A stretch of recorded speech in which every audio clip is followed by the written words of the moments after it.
All right, we are live. Woo-hoo. So, hello everyone here.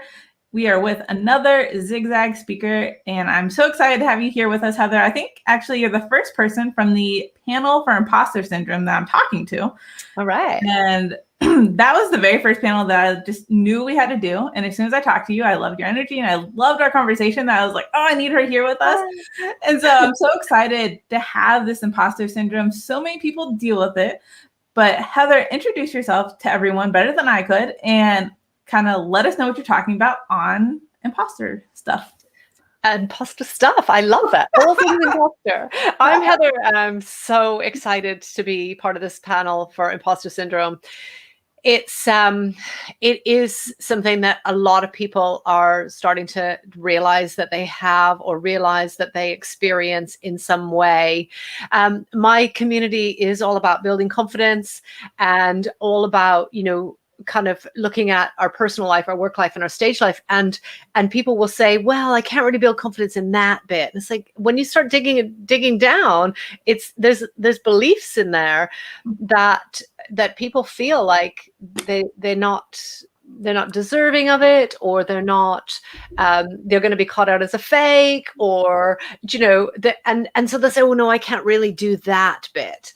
And it comes back in all three, in personal, work, and stage. It keeps coming back to that being a major stumbling block, which is why when you and I talked about what would the subject be, for me, imposter syndrome is huge.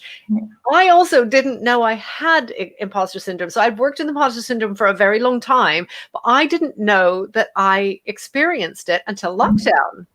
Oh, okay. Yeah, because I'm a true extrovert. So I just always kept busy, and I didn't kind of spend that much time in my head. And then, of course, when we got into 2020 and that all happened, then it was amazing to me of, oh, I do have these beliefs in my head.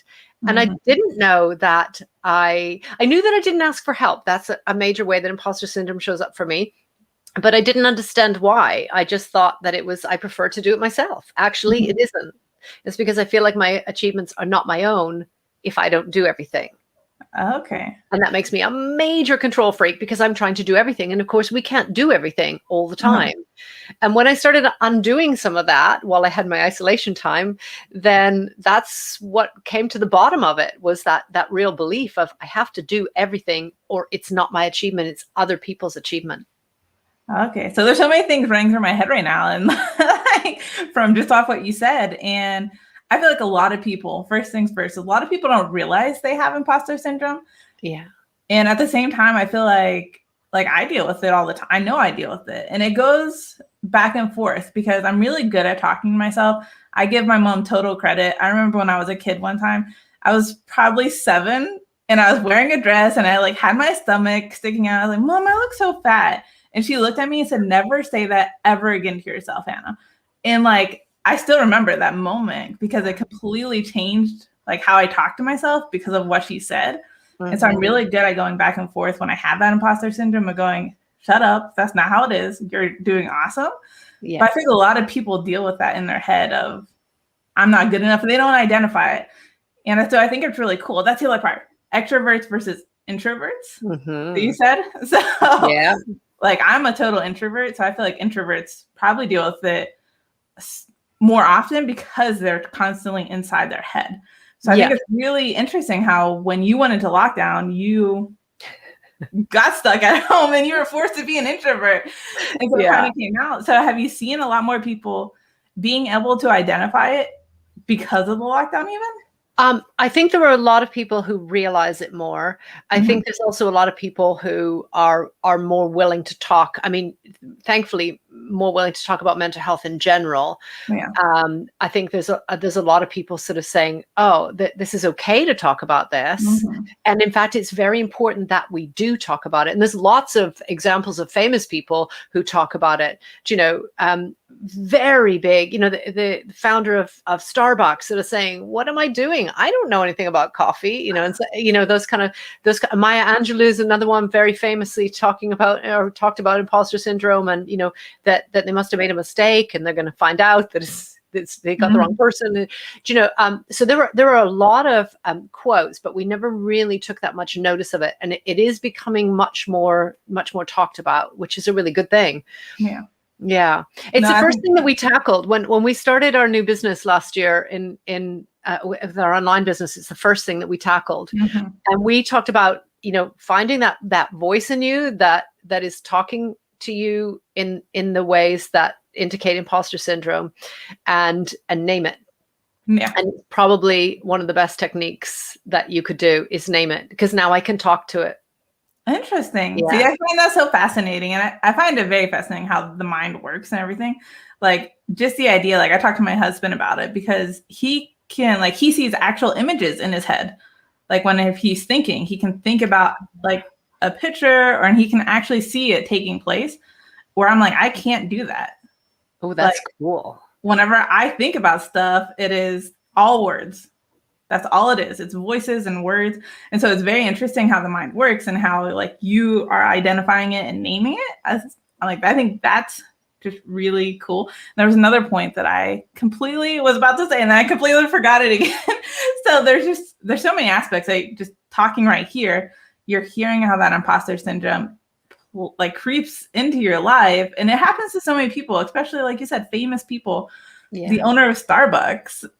And this was what you said was how you didn't want to give stuff away because you felt like it wasn't yours. And just right there, that's the first time I ever heard imposter syndrome in that way. And like, I'm like, wow, that's like, I see it in so many more people now. I can realize, that is why they struggle with letting somebody else take over this task. It is because they feel like they won't have that anymore. They can't claim that. So yeah, I mean, it isn't always. So sometimes we have the same kind of behaviors, but for different reasons. And so it would be down to the individual to say, this is why this is important to me, or this is why I feel this way, or whatever it is. Because sometimes when we look at somebody else's, we'll misunderstand what their intentions or what's going on inside of them, and we never really know what that is unless they share that. But when you're more open about it and you talk about imposter syndrome, people go, "Oh, me too. Thank goodness. You know, I'm not the only one here." And there are loads of, you know, people talking on, you know, TED Talks, and, you know, really high profile people that are sort of saying, you know, I've done this world class, world domination stuff, and they still feel like they're going to find out that they've made a mistake and it really wasn't me. Yeah. No, that's so true. Just the whole idea of imposter syndrome. I love that you name it. I think it's a super cool concept. And so I'm super excited to explore it more with you next week. It's crazy. 1 week from today. Yeah, absolutely. Absolutely.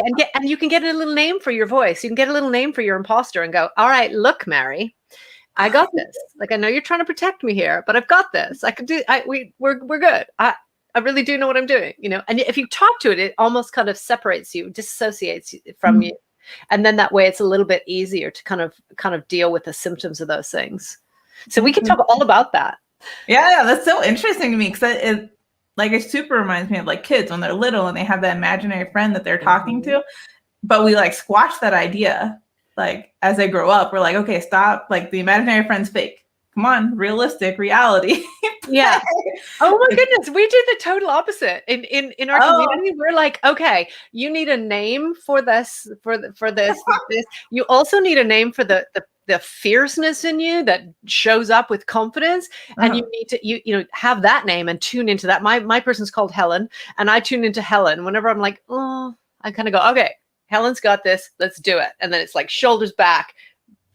Straight on. Interesting. I think my kid would using her imaginary friend to get out of everything. Oh, it wasn't me. You know, XYZ told me to do it. Like, this is who told me to do it. So we're like, okay, this person's not real. Yeah. You're telling yourself to do it. Yeah. And so that's almost the flip side of imposter syndrome. So I'm so excited. So guys, Heather is going to be with us live on March 2nd, 1:30. For the How to Overcome Imposter Syndrome. And if you've just been listening for the last 10 minutes and haven't figured out some strategies already on how to overcome imposter syndrome, watch again. But then also come live with us on March 2nd at 1:30, and get your ticket here. But Heather, I know you work with people more than just on imposter syndrome. You work with them in coaching in general. So talk to us about what you do.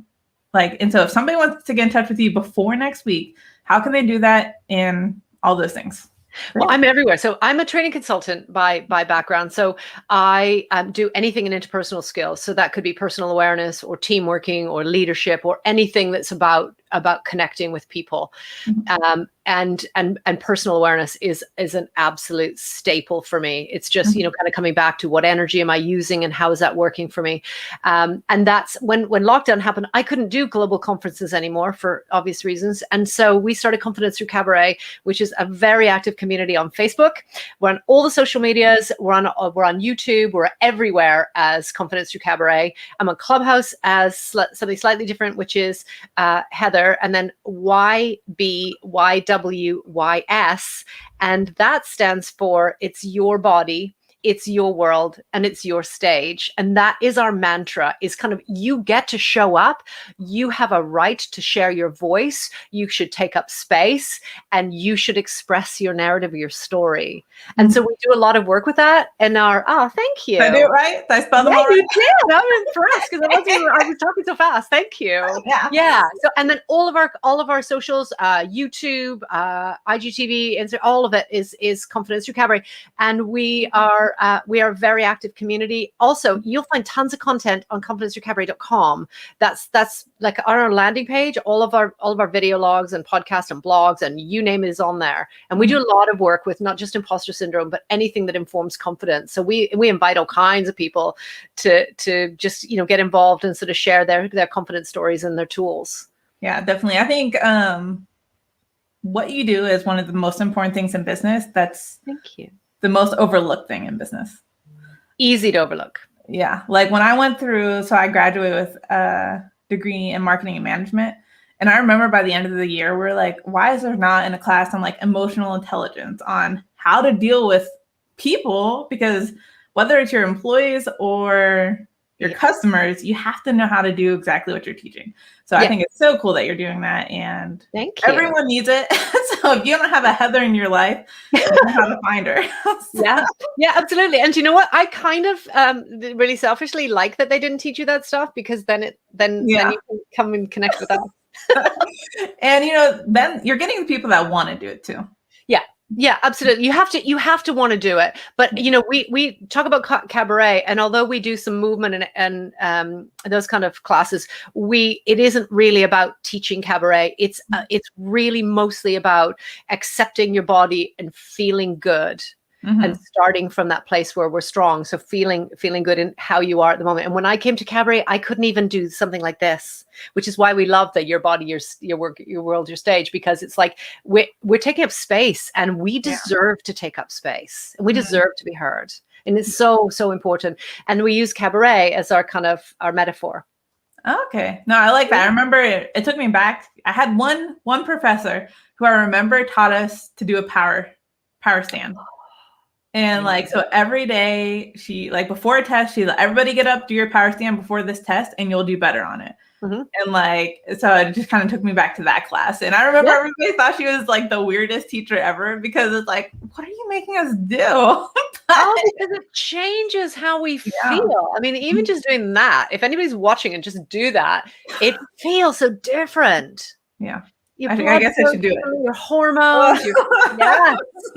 I mean, that's always my power pose. It's just arms straight out.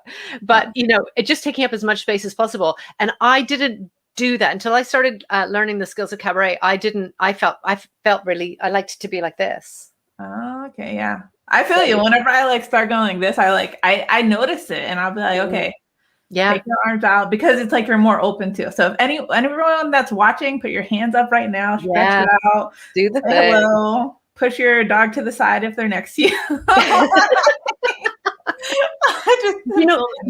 You referred to when you were younger, and when we're little, before that memory that you have about how you felt in your body, we didn't care. We danced or sang, or we didn't kind of say, "Oh, I don't know if am I any good." If you can go back to that point and just tap into that energy, that's where we need to be. I read a book once, and that's what they talked about, that we weren't afraid to learn stuff when we were 4. Yeah. We weren't afraid to fall over when we were 9 months old trying to learn how to walk. And it's like, why are we so afraid to learn something now? Because we're so afraid we're going to fail. So it's like, go back to being a 9-month-old. You got to learn it. So just do it. So just do it. Exactly. And it should be fun. It should be fun. The bumps and the bruises, they're well earned. Yeah. And I just believe you can have a good time or you can do hard time. Mm-hmm. You know, and I don't want to spend my life with, you know, the struggles and the feeling imprisoned by, you know, these rules that I've absorbed from wherever. Mm-hmm. Or it's in the case of imposter syndrome, where a lot of times the cause is because, it's not always, but a lot of times the cause is because we didn't internalize the successes as ours. So the failures were mine, but the successes were somebody else's. And so it's just kind of unlearning those. Yeah, on the 2nd of March, we are going to have a great panel, and we'll have thank you so many tips. Yeah, I'm like, I could talk to you all day about this. We're gonna stop there so that we don't give everything away before March 2nd. So if you haven't got a ticket yet, make sure you do. zigzagvirtual.com. Day 1 and 2 are free, so you get to hear from Heather and all the other amazing speakers throughout both days about everything. So imposter syndrome, collaborations, all these different things that you're going to hear about. So make sure you get a ticket. Which one? Hold on. There you go. I always try to get the arrow. Yeah, it's just scrolling across the bottom. And if you want to learn from Heather before then, definitely check out Clubhouse, connect with her. I'm guessing she's doing talks all the time. And so that'll be an easy way for you to get in without feeling scared, maybe, because you can just listen into her too. Sure. And connect with her there. But and you can always just jump into the community, Confidence Through Cabaret community on Facebook. Just jump in and check out the units. And then you don't even have to, like, we won't make you like speak in public or anything. You know, it's like, you can just kind of quietly sneak in. I'll accept your invitation, and then you can just go and explore and then speak when you're ready if you want. Yeah. No force of a power pose yet. So you'll be good. Yes, I'm going to be there for those days. I'm going to be there the whole time. I'm watching everybody else's stuff. I love this. Oh yeah, I'm so excited to be in the background just listening and taking notes. Like, I'm going to have a whole notebook just for this day. I can only imagine how much is coming out of it. I got mine. All right. Well, do you have anything else we want to tell anyone before we jump off? Get your tickets. Join us. I'm so excited. And you know, we can do questions and we can connect and we'll all learn together. It's going to be great. So excited. Yeah. Thank you. I'm so glad you mentioned questions. It's live, so you can ask them live stuff. So make sure to get a ticket and join us live. Yeah. So, all right. If you haven't, I was like, my finger was right there. Like, yes. This is quite fun, actually. Yeah. All right. Well, I'll actually see you in about a half hour with another speaker. I'm so excited to talk to you. And then Heather will see you next week, hopefully live with us. All right. Bye, guys. Bye.